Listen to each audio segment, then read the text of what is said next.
امام ابن جوزی رحمہ اللہ اپنی کتاب بستان الواعظین میں لکھتے ہیں کہ رمضان المبارک مہینوں میں ایسا ہے جیسے بھائیوں میں حضرت یوسف علیہ السلام تھے. جس طرح یعقوب علیہ السلام کو اپنی اولادوں میں یوسف علیہ السلام سب سے پیارے تھے، اسی طرح اللہ رب العالمین کے یہاں مہینوں میں رمضان المبارک سب سے زیادہ محبوب ہے.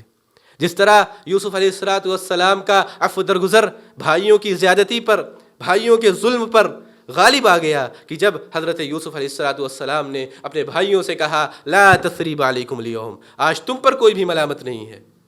اسی طرح سے رمضان المبارک میں رحمتوں، برکتوں، نعمتوں، جہنم سے آزادی اور مغفرت کا وہ سامان ہے جو ہمارے 11 مہینے کے کیے گئے گناہوں اور کوتاہیوں پر حاوی ہو جاتا ہے.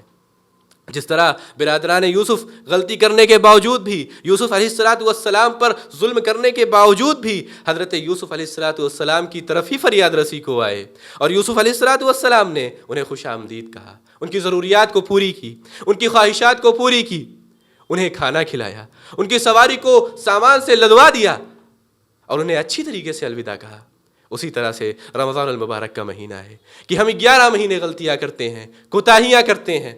لیکن جب رمضان المبارک کا مہینہ آتا ہے تو ہم اپنی غلطیوں کی تلافی کی امید لگاتے ہیں، اپنی غلطیوں کی معافی اللہ رب العالمین سے مانگتے ہیں اور اپنی غلطیوں کی اصلاح کی کوشش کرتے ہیں.